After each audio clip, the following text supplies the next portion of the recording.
Assalamualaikum warahmatullahi wabarakatuh. Nah, ketemu lagi dengan saya tetap di mata kuliah keperawatan medikal bedah 2 ya, dengan melanjutkan materi yang kemarin ya. Nah, sebelum kita mulai pembelajaran kali ini, apakah teman-teman masih semangat gitu ya untuk perkuliahan jarak jauh? Nah, semoga tetap semangat dan tetap diberikan kesehatan gitu ya. Nah, melanjutkan dari materi yang kemarin terkait dengan manajemen asuhan keperawatan sistem pencernaan gitu ya. Kemarin kan kita sudah bahas banyak hal tentang pengkajian gitu ya, pengkajian nutrisi, pengkajian fisik, saluran cerna dan sebagainya. Kita melanjutkan pada sesi kali ini itu kita akan membahas tentang uji diagnostik gitu ya. Nah, seperti yang kemarin saya sampaikan, uji diagnostik. Nah, kalau di dunia kesehatan, kaitannya dengan perawatan pasien, itu uji diagnostik ini diperlukan sekali untuk menambah data-data hasil dari pengkajian fisik keperawatan gitu ya.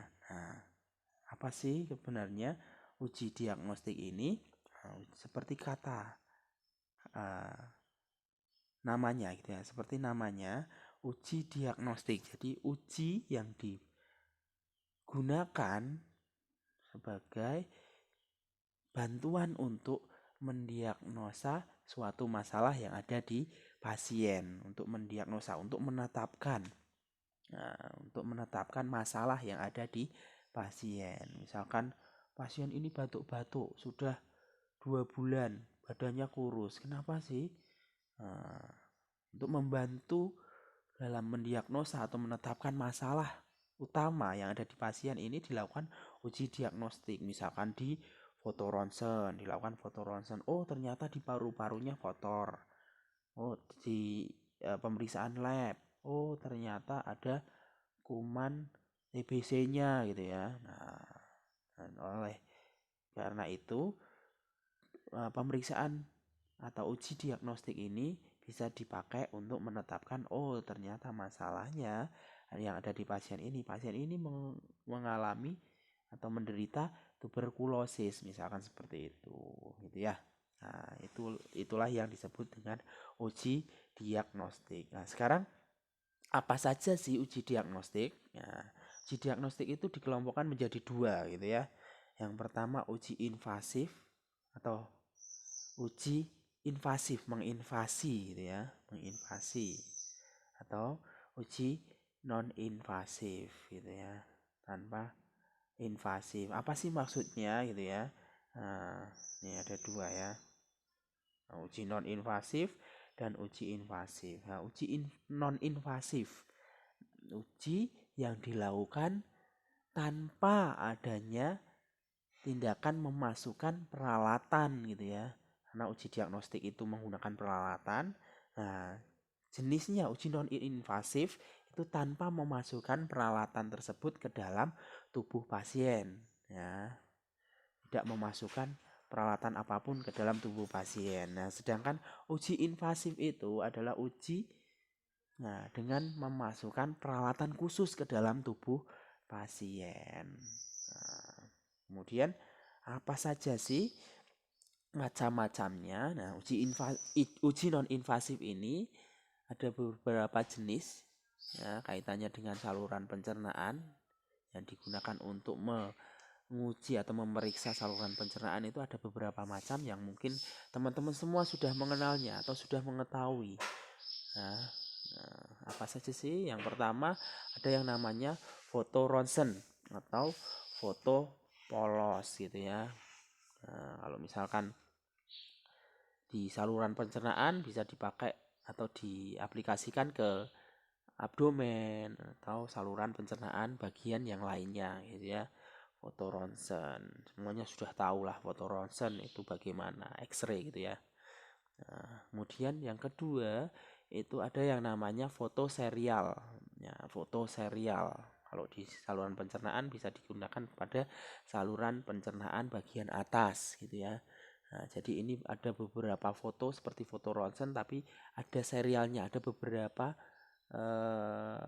jumlah gitu ya untuk memeriksa sisi-sisi pada saluran cerna pasien gitu ya. Nah, foto serial ini itu hampir mirip dengan foto ronsen, namun menggunakan alat bantu gitu ya. Alat bantunya berupa barium gitu ya. Jadi pasien dianjurkan untuk menelan barium ya. Kemudian dilakukan foto gitu ya. Nah, kenapa kok harus menelan barium? Karena barium ini itu membantu pada saat difoto. Jadi gambarannya nanti yang hasilnya itu gitu ya. Hasil gambarnya itu akan kelihatan. Karena bariumnya sudah masuk ke saluran pencernaan atas, itu akan kelihatan kondisi dari saluran pencernaan atasnya. Karena sifat barium itu pada saat difoto itu dia gambarannya itu akan hitam gitu ya. Jadi akan membentuk sesuai dengan saluran yang dilaluinya gitu ya. Karena misalkan esofagus itu berupa pipa, jadi dia akan membentuk pipa seperti pipa ya. Kalau misalkan ada sumbatan, jadi akan kelihatan oh ternyata pipanya itu buntu ya, karena bariumnya tidak bisa mengalir. Nah, itu kenapa harus menggunakan barium ya. Kemudian yang ketiga itu ada yang namanya video fluoroskopi. Nah, video fluoroskopi itu sama juga seperti foto serial menggunakan barium yang ditelan. Ya, cuman bedanya kalau foto serial itu berupa foto, kalau video fluoroskopi itu berupa video. Jadi audio visual. Jadi dengan dilakukan hasilnya itu berupa video. Nah, sama-sama untuk memeriksa kondisi saluran pencernaan. Hanya saja menggunakan gambaran video audio visual gitu ya. Kemudian yang selanjutnya ada yang namanya CT scan atau compute tomography scan. Teman-teman semua pasti sudah pernah mendengarnya atau bahkan sudah pernah melihatnya gitu ya. Jadi alatnya berupa lingkaran besar, kemudian pasiennya dimasukkan dalam lubang yang ada di tengah-tengah lingkaran tersebut gitu ya. Nah, di scanning, bagian mana sih yang mau di scanning diperiksa? Misalkan bagian abdomen ya, berarti hanya abdomen saja yang melalui lubang itu gitu ya, tengah-tengah lubang itu gitu ya. Jadi dengan CT scan ini kita bisa melihat setiap insinya dari bagian tubuh pasien gitu ya. Kemudian yang terakhir itu ada yang namanya ultrasonografi atau USG. Nah, USG ini biasa dipakai mayoritas pada ibu hamil untuk memeriksa kondisi janin gitu ya. Nah, sedangkan untuk saluran pencernaan juga dapat menggunakan USG ini. Misalkan memeriksa kondisi hepar. Apakah ada massa di dalam heparnya, apakah ada massa di dalam lambungnya, bagaimana kondisi lambungnya, apakah ada perlukaan. Nah, itu bisa menggunakan USG atau ultrasonografi. Ya, kemudian selain uji non invasif itu ada uji invasif. Apa saja sih uji invasif? Nah, uji invasif kan tadi sudah saya sampaikan adalah memasukkan alat tertentu untuk memeriksa kondisi organ. Nah, jenisnya apa saja sih? Nah, pada uji invasif ini ada yang namanya endoskopi. Ya, jadi endoskopi itu memasukkan alat peralatan ya untuk melihat secara langsung gitu ya. Jadi semacam kamera yang dimasukkan ke dalam saluran pencernaan. Kemudian kita bisa melihat secara langsung kondisi saluran pencernaannya ya. Misalkan ada peradangan pada esofagus, ada varises pada esofagusnya yang bisa berakibat perdarahan. Kalau varisesnya pecah, kemudian timbul perdarahan. Misalkan ada massa di saluran pencernaan, ada struktur, disfagia, nyeri epigastrik dan lain sebagainya gitu ya. Itu dilakukan dengan metode endoskopi gitu ya. Nah, Uji diagnostik, selain uji diagnostik tadi, ya, non invasif maupun invasif, ada lagi uji-uji yang lainnya atau metode uji yang lainnya yang biasa dikenal dengan uji gastrointestinal lainnya gitu ya. Nah, gitu ya. Apa saja sih kiranya uji gastrointestinal yang lainnya selain dari uji non invasif dan uji invasif tadi? Yang pertama ada yang namanya analisis sitologi eksovaliatif gitu ya. Analisis sitologi eksovaliatif. Kemudian ada yang namanya analisis gastrik. Kemudian ada tes perfusi asam.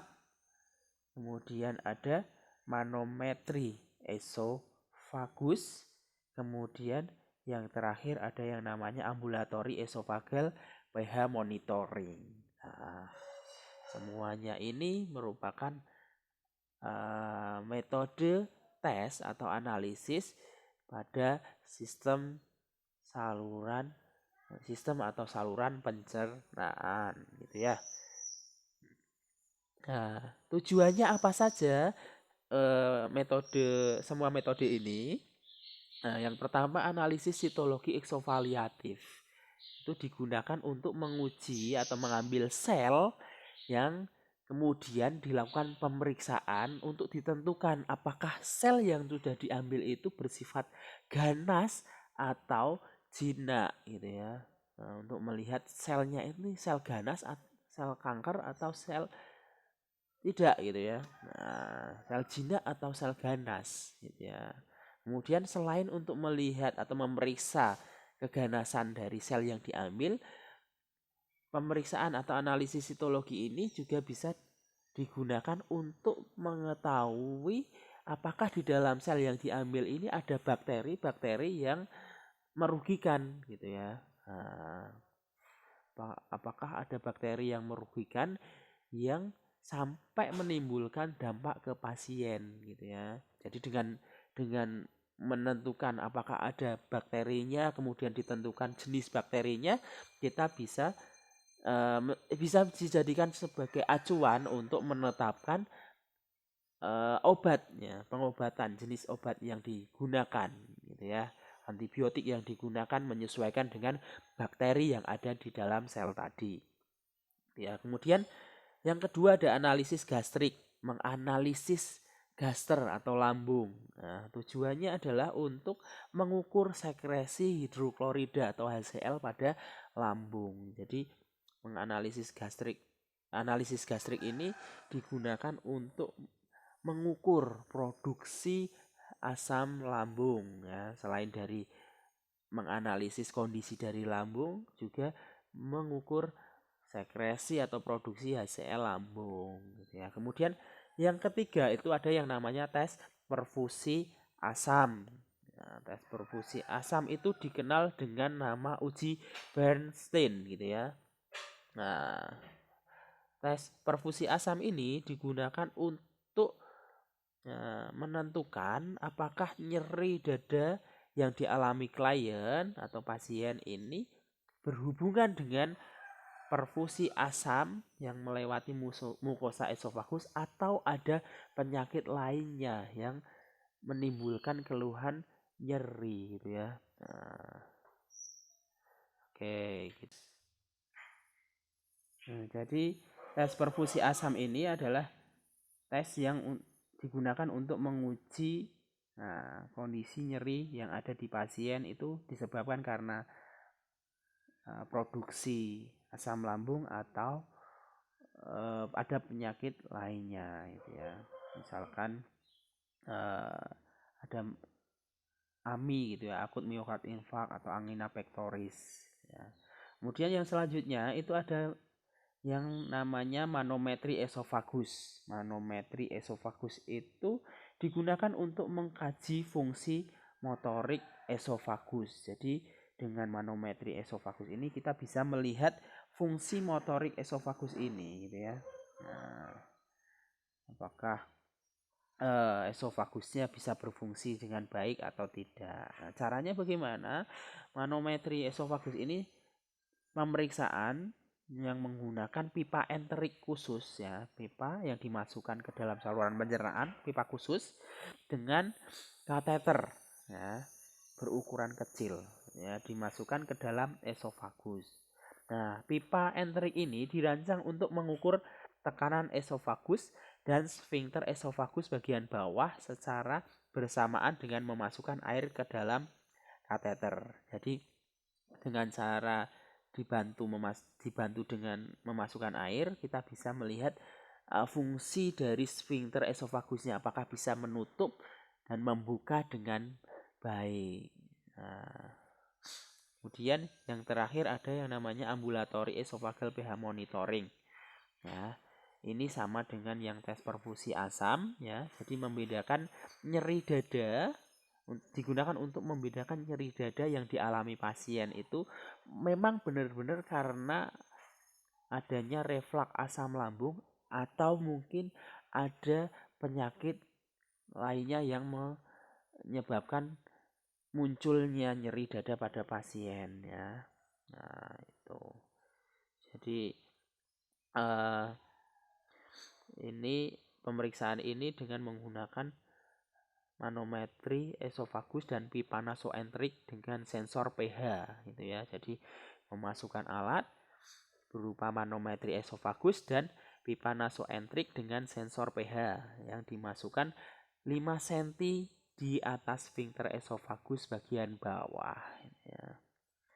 Nah, itu semua merupakan uji gastrointestinal ya. Kemudian selain itu ada metode lain yang digunakan untuk pemeriksaan saluran pencernaan gitu ya.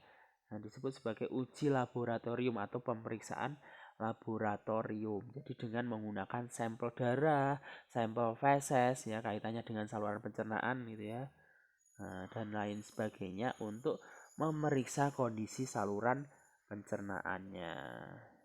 Nah, apa saja sih? Nah, pemeriksaan laboratorium yang digunakan untuk memeriksa kondisi saluran pencernaan.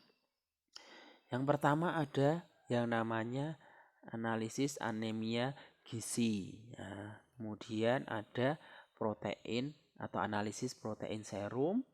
Kemudian ada analisis limfosit total gitu ya. Nah, apa saja sih pemeriksaan tersebut? Yang pertama kaitannya dengan anemia gizi. Jadi pemeriksaan yang dilakukan dengan menghitung jumlah sel darah merah dan cadangan besi atau zat besi yang terkandung di dalam darah pasien gitu ya, untuk memperkuat pengkajian hematologi atau untuk menetapkan pasien ini beresiko anemia atau tidak gitu ya, karena dengan sel darah, dengan kondisi sel darah merah dan cadangan zat besi pasien itu kita bisa menetapkan oh ini pasien ini beresiko atau sudah mengalami anemia atau belum gitu ya. Kemudian yang kedua ada protein serum ya. Protein serum ini pemeriksaan protein serum ya. Seperti albumin, kemudian praalbumin, protein pengikat, retinol dan transferin ya. Karena protein serum ini digunakan sebagai indikator status gizi secara global seseorang gitu ya. Jadi dengan kita menetapkan atau menghitung atau memeriksa protein serum yang terkandung di dalam tubuh pasien ya, darah pasien gitu, kita bisa menetapkan oh status gizi seorang tersebut apakah baik atau kurang gitu ya. Kemudian kaitannya dengan limfosit total, ini pemeriksaan yang digunakan dengan cara menghitung limfosit total yang ada di sampel darah pasien. Nah, kenapa kok harus dihitung limfositnya? Karena limfosit total ini ada kaitannya dengan fungsi imun maupun status gizi kasar setiap orang gitu ya. Limfosit total kurang dari 1800 per milimeter kubik ini menunjukkan adanya malnutrisi pada seseorang ya. Nah, kemudian selain 3 pemeriksaan laboratorium ini ada juga pemeriksaan laboratorium lainnya yaitu analisis fekal gitu ya. Kemudian ada tes serap di silose dan ada pemeriksaan keseimbangan nitrogen. Nah, Apa saja sih pemeriksaan ini? Nah, pemeriksaan yang pertama, pemeriksaan analisis fekal. Ya, beda dengan pemeriksaan yang sebelumnya adalah pemeriksaan darah. Nah, ini analisis fekal ini menggunakan sampel fekal atau feses gitu ya. Jadi dengan mengkaji kondisi feses seseorang gitu ya atau pasien gitu ya. Nah, kondisi kandungan lemak fekal terutama gitu ya. Karena apa?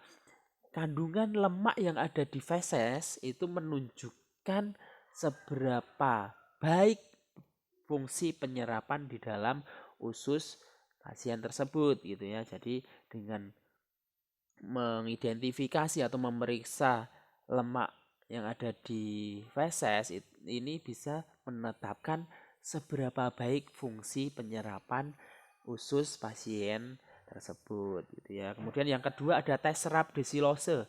Tes serap desilose ini pemeriksaan di sampel darah maupun di urin gitu ya, dengan memasukkan zat yang namanya desilose gitu ya. Desilose ini merupakan monosakarida yang yang dapat diserap di dalam usus halus gitu ya. Jadi memasukkan zat yang namanya desilose ini ke dalam tubuh pasien melalui saluran pencernaan, kemudian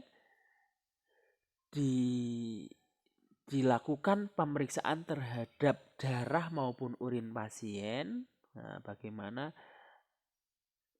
disilose yang sudah terserap tadi untuk melihat fungsi ya, untuk melihat fungsi dari penyerapan usus halus. Jadi fungsi usus halus menyerap desilose ini bagaimana? Apakah baik?